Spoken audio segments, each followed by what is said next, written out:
شدید ترین پشیمانی ہو گئی میں کیا کر بیٹھا ہوں. پھر یہ کہ آئندہ کے لیے عزم مصمم ہو کہ ہرگز دوبارہ یہ کام میں نہیں کروں گا، اور نہایت گڑ گڑا کر اللہ سے اس کی دعا جو ہے اس کی معافی طلب کی جائے. یہ قلب کی گہرائیوں سے جب تک یہ توبہ نہیں نکلے گی یہ توبہ نہیں ہے. تو توبۃ النصوح، یہ نصح کا لفظ جو آتا ہے عربی زبان میں، یہ ہے کسی شے کے خالص ہونے، کوئی اس میں ملاوٹ نہ ہو. توبۃ النصوح، یہ توبۃ النصوحہ، خالص توبہ کرو، دل کے ایک گہرائیوں سے توبہ کرو اور صمیم قلب سے توبہ کرو، عزم مصمم کے ساتھ توبہ کرو کہ پروردگار جو خطا ہو گئی ہے بخش دے، آئندہ تیرے کسی حکم کے خلاف کوئی حرکت نہیں کروں گا. خاص طور پر وہ خطا جو معین ہے اس کے بارے میں تو تعین کے ساتھ فیصلہ ہو کہ دوبارہ نہیں کروں گا. اس میں ہو سکتا ہے جیسا کہ میں نے شاید آج دن میں کسی گفتگو میں عرض کیا تھا، بعض طبائع ہوتی ہیں مریض، ان کی قوت ارادی جو ہے کمزور ہوتی ہے. اس وقت وہ خلوص دل سے بھی اگر طے کر لیں کہ یہ کام دوبارہ نہیں کروں گا تو وہ کمزور قوت ارادی کی وجہ سے اس پر قائم نہیں رہ سکتے، کل یا پرسوں یا کچھ عرصے کے بعد پھر پھسل جاتے ہیں. اس سے وہ توبہ باطل نہیں ہوگی. اس بات کو سمجھیے، یہ نہ سمجھیے کہ میں انکریج کر رہا ہوں، لیکن مسئلے کو سمجھ لیجیے. جس وقت انسان توبہ کر رہا ہے اس وقت عزم مصمم کا ہونا ضروری ہے. اب یہ اللہ جانتا ہے ہمارے دل کے اندر کے حالات کو، ہماری کیفیات کو. اگر اس وقت عزم مصمم ہے تو توبہ صحیح ہو جائے گی. پھر اگر خطا ہو گئی پھر توبہ کرو، پھر خطا ہو گئی اور پھر توبہ کرو. باز آ ہر چہ ہستی باز آ، در کافر و گبر و بت پرستی باز آ. این درگہ ماں درگہ نومیدی نیست، 100 بار اگر توبہ شکستی باز آ. اگر 100 مرتبہ بھی توبہ ٹوٹ گئی ہے کوئی پرواہ نہیں، جب تک یہ زندگی کا تسلسل چل رہا ہے. معلم یغرغر، جب تک کہ وہ گھنگرو نہیں بولا ہے آ کر حلق میں اور نزع اور جان کندنی کا عالم شروع نہیں ہو گیا ہے، اس وقت تک توبہ کا دروازہ کھلا ہوا ہے. لیکن جس وقت توبہ کر رہا ہے آدمی، اب یہ آدمی اپنے آپ کو دھوکہ دے لے گا تو دوسری بات ہے، لیکن اللہ جانتا ہے اس وقت اگر عزم مصمم ہے تو توبہ درست ہو جائے. تو جو بھی معاملات ہیں اللہ اور بندے کے مابین، اس میں 3 شرائط ہیں کہ جو علماء نے معین کی ہیں.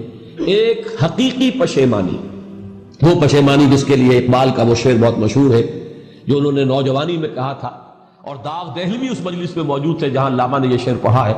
تو انہوں نے بڑی داد دی تھی کہ میاں اس عمر میں اور یہ شعر یعنی چشم بددور، وہ یہ داد کا بڑا ایک یعنی بلیغ انداز ہے. اور وہ شعر کیا تھا؟ موتی سمجھ کے شان کریمی نے چن لیے، قطرے جو تھے میرے عرق انفعال کے. شرمندگی کے احساس سے پیشانی کے اوپر اگر پسینہ آ گیا ہے، شرمندگی ہے، اللہ میں یہ کیا کر بیٹھا، اللہ مجھ سے یہ کیا ہو گیا.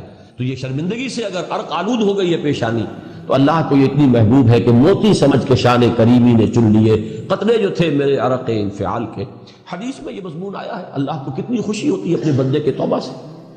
بائبل کی ایک سٹوری جو ہے دی پروڈیگل سن، جو آپ کو یاد ہوگی کہ ایک شخص کے کئی بیٹے تھے، اکثر جو تھے سارے بڑے فرما بردار، بڑے عمدار، سعادت مند، کام کرنے والے. ایک تھا نٹکھٹ قسم کا شریر، وہ اپنی دولت بھی بٹوا کے لے گیا، اور پھر وہ بہت سال کے بعد آیا ہے تو سخت یعنی فقیری کے اور قلاشی کے عالم میں باپ نے واقعی سب سے توجہ ہٹا کر اپنی ساری محبت کا مرکز پھر اس بچے کو بنا لیا، اپنے بیٹے کو.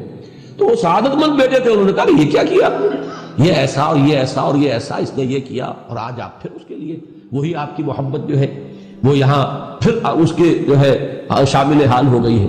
تو انہوں نے کہا کہ تم دیکھتے نہیں کہ اگر کوئی چرواہا ہو اور اس کی اگر 100 بھیڑیں اور بکریاں ہیں، تو اگر کوئی بھیڑیا کسی ایک بکری کو اٹھا کر لے جائے تو وہ 99 کو چھوڑ کر اس کے پیچھے بھاگتا ہے اس کو بچانے کے لیے.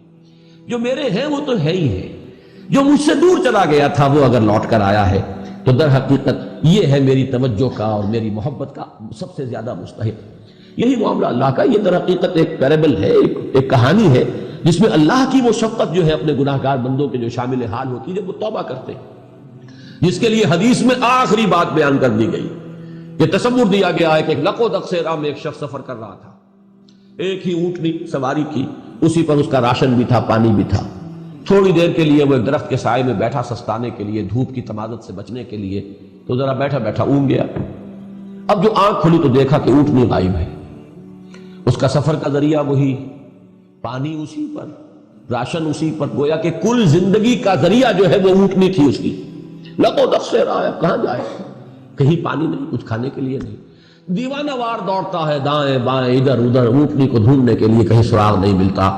تو وہ اب موت کے انتظار میں درخت کے نیچے آ کے بیٹھتا ہے. مایوسی کی انتہا، موت کا انتظار کہ اچانک دیکھتا ہے کہ اونٹنی تو کھڑی ہوئی ہے. تو اب اس پر شادی مرگ کی کیفیت طاری ہوتی ہے وہ کہنا تو یہ چاہتا تھا اللہ میں تیرا بندہ ہوں تو میرا رب ہے، کہہ یہ جاتا ہے کہ اللہ تو میرا بندہ میں تیرا رب ہے، زبان لڑکھڑا گئی ہے اس خوشی کی شدت کی وجہ سے۔ تو حضور فرماتے ہیں کہ اللہ کو اپنے کسی گناہگار بندے کی توبہ سے اس سے بھی کہیں زیادہ خوشی ہوتی ہے۔ تو اس کو ذہن میں رکھیے، توبہ کا بڑا اونچا مقام ہے ہمارے ہاں۔ شرائط بھی سخت ہیں، 3 شرطیں، وہ ایک عزم مصمم، ایک پشیمانی، حقیقی پشیمانی، نمبر 2 عزم مصمم کہ اب دوبارہ نہیں کروں گا، نمبر 3 ایک مرتبہ ضرور اس کام کو چھوڑ دینا، یہ گویا کہ اس کے عزم مصمم کا فوری ثبوت ملنا چاہیے۔ کچھ دنوں کے بعد پھر کہیں جذبات کا رحلہ آئے، کوئی اور خطا ہو جائے، بات دوسری ہو۔